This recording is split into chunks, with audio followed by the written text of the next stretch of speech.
In this video, I'm going to give you 10 questions to ask yourself so that you can choose the right money-saving vegetables to grow in your small garden.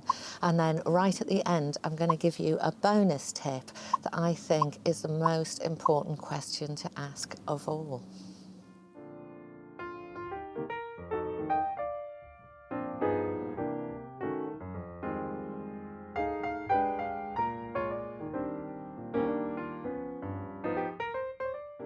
Welcome back to Growing Frugal on this lovely sunny January day. And if you've not been to the channel before, here we're all about learning new ways to live a lower cost life while still living sustainably and healthily. And we do that by learning how to grow food, how to cook economically, and how to experiment with reducing our costs. And in today's video, this one is especially for people who are starting out growing vegetables. And I've been thinking a lot as a beginner gardener myself about what I wish I'd known really as I was starting out in my small space kitchen garden. And I wanted to share with you 10 questions that might be useful for you to ask yourself as you're looking at your seed catalogues at the moment and beginning to plan your veg for this year. So let's get into it and ask these 10 questions. And then at the end, I'm going to give you a bonus tip, which is my most important tip of all when starting to grow veg.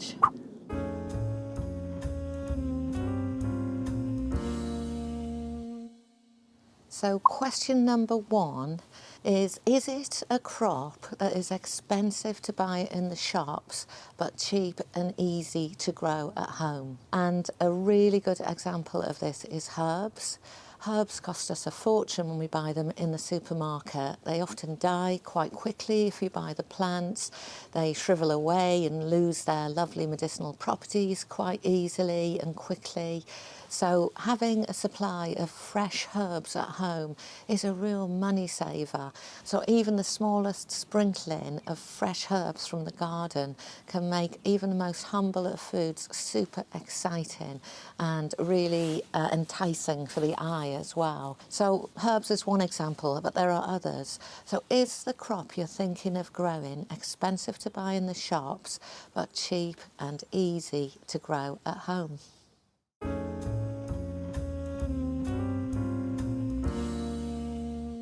So question number two to ask yourself is, does this crop you're thinking of growing have a high yield compared to the amount of space it will take up in your small garden? So for those of us with little kitchen gardens, there are lots of advantages, but for most of us, space is the disadvantage. And so we can't afford to have crops that take up a whole load of space and yet have very little yield at the end of it, as much as we might love them. So an example of this is last year I grew spaghetti squash. I had really good memories of having these when I used to live in America, and I wanted to get a taste of that here in the UK, but they took up the whole of one of my raised beds for much of the summer last year, and the yield was 3 not even very large spaghetti squash. So as delicious as they were, I would have been much better off for money saving to grow some courgettes or another summer squash like the serpent squash I also grew. So they gave a really high yield, lots of crops right over a long season for probably half the space that I needed for those spaghetti squash. So have a think about how much space you have, and then have a look on the seed packets or on the internet and find out how much space this crop is going to take up, and that will help you make the best choice for you.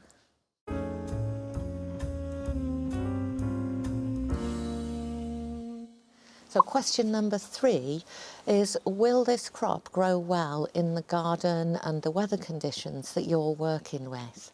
So last year I grew some heirloom seeds of some pole beans, some climbing very tall beans, and I live in a very windy coastal garden, which you'll know if you've been here before. So to hold those up, we made a special frame that was really robust, and it was all going very well. And then we just got a few weeks of really bad wind, salt is in the wind, and it just decimated those beautiful heritage beans, which was really upsetting actually. Have a think about your garden and take a good long look and be honest with yourself about the weather conditions, because often when we have a look on Instagram or other social media sites and we see these fantastic crops, for me, I always take a good look to see where that person is living before I go growing the same thing, because I will get quite a different result here. So that's your third question. What are the conditions in my garden that I need to think about, and what will grow well here to give you the most chance of success in your small space? And a little tip there is to ask other growers in your area, your neighbours, or if there are allotments nearby, go and have a look and see what they're growing, and that will give you a sense of what might work well for you.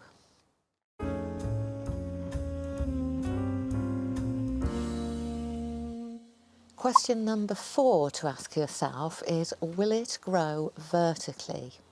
So when we have very little space in our gardens, what we can do is make more space for growing by going up.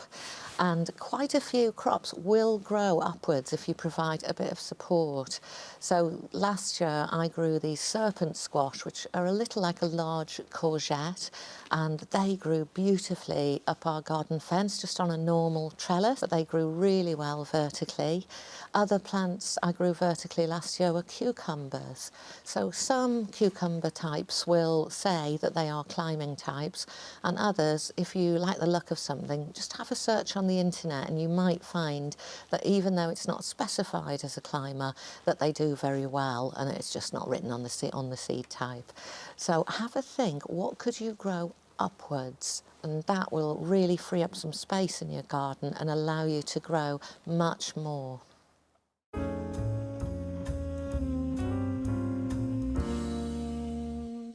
Question number 5 is, will you eat this crop?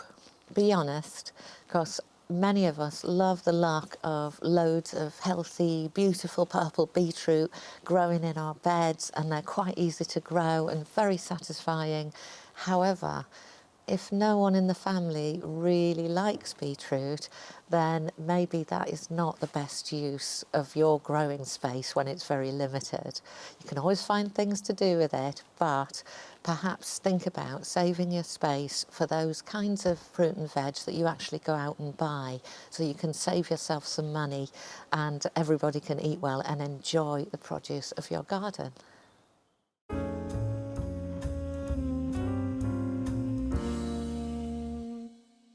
Question number 6, will it store well?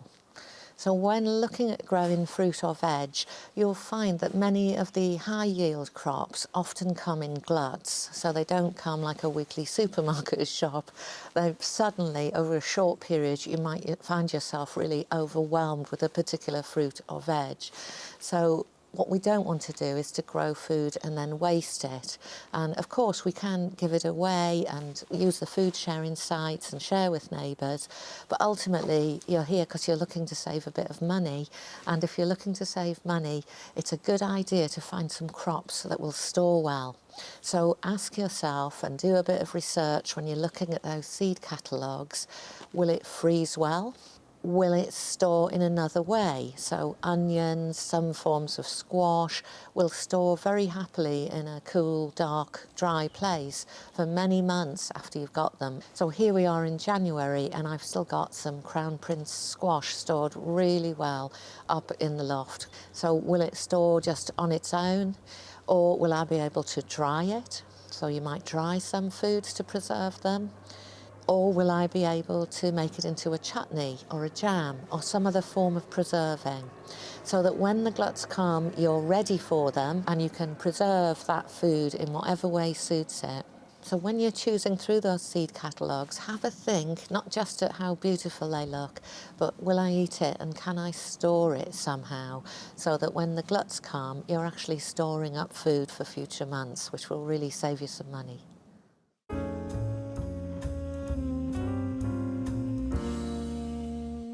Question number 7, do I have the time to tend to this crop?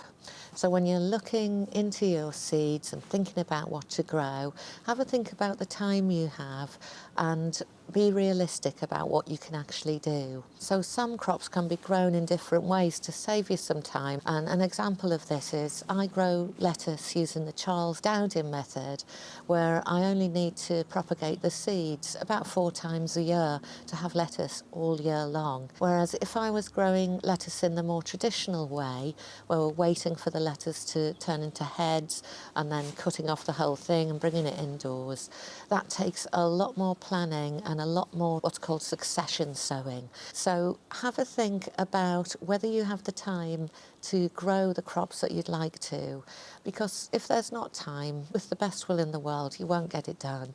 And we want to have some success in the garden and also save ourselves some money on some of those crops like lettuce. So have a think and grow things where you know you've got time to manage it.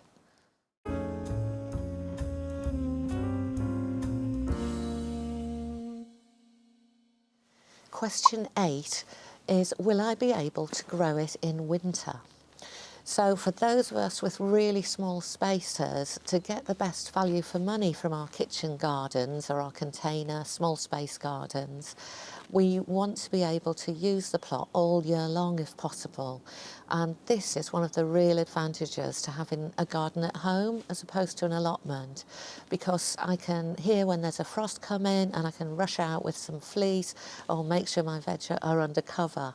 So one of the benefits of having a small garden at home is that you may find that you can actually grow stuff all year long. Now for me, one of the most successful crops in that way is definitely lettuce. Lots of videos on my channel about that.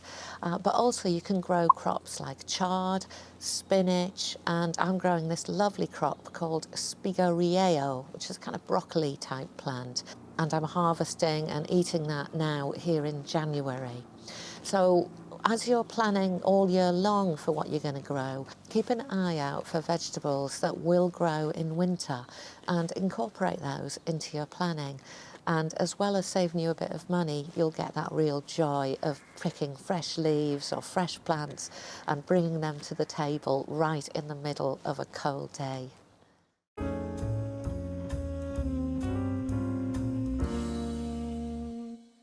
Question number 9 to ask yourself is, does this crop have a quick turnaround and can be grown in small spaces?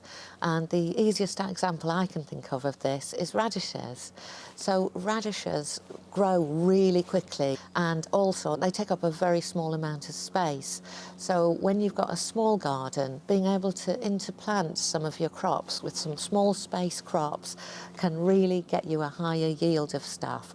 So if you're growing something slow growing, like say leeks, and they're quite spaced out, you'll find that you can get in some little radish seeds in between those blocks of leeks, and they'll be up and done and out again before the leeks are starting to grow large and needing to have that space you've left for them. So watch out for plants that are very small and that don't take too long in the ground before you can harvest them, and plan to get them in between your other vegetables.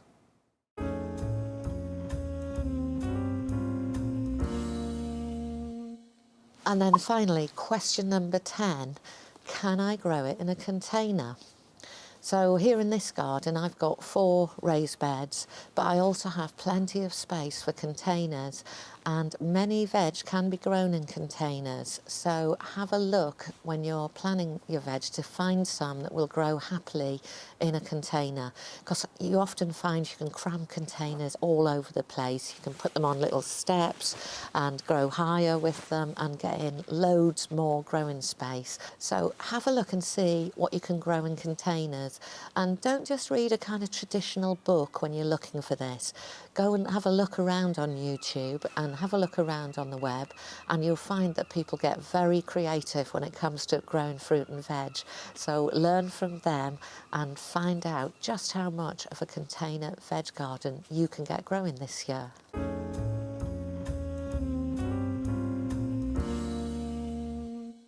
And my bonus tip is this. Is it creative? Is it hitting your funny bones? Does it make your heart sing? Is there something about this plant that just really resonates with you and you want to give it a go? And maybe none of the other questions come up with a yes answer. Maybe it's completely illogical, but it's something you want to do and it will get your enthusiasm growing. So for me, this was cucamelons a couple of years ago. I had this fantasy in my head that these lovely little cucamelons are all going to ripen and we were going to have a summer party and everyone was going to have them in the G&T and everything would be marvellous. Of course, it didn't work out like that, but boy was it fun growing these little things. And I'll be honest, although I did pickle some of them, they did go to waste in the end because they ripened far too late. But you know what? It was fun. It got me enthusiastic about gardening. And more important than anything at all is that you maintain your enthusiasm and your interest in growing veg, because in the long term, that will give you a sustainable way of continuing to grow food, to learn and to save yourself money and to be ethical and sustainable in what you eat. So that's my 10 questions and my bonus question for planning a frugal and sustainable garden this year, and hopefully having a load of fun with it and saving yourself a bit of money, as well as having all of that joy from growing your own food. So do subscribe if you like these videos, and I look forward to seeing you next time.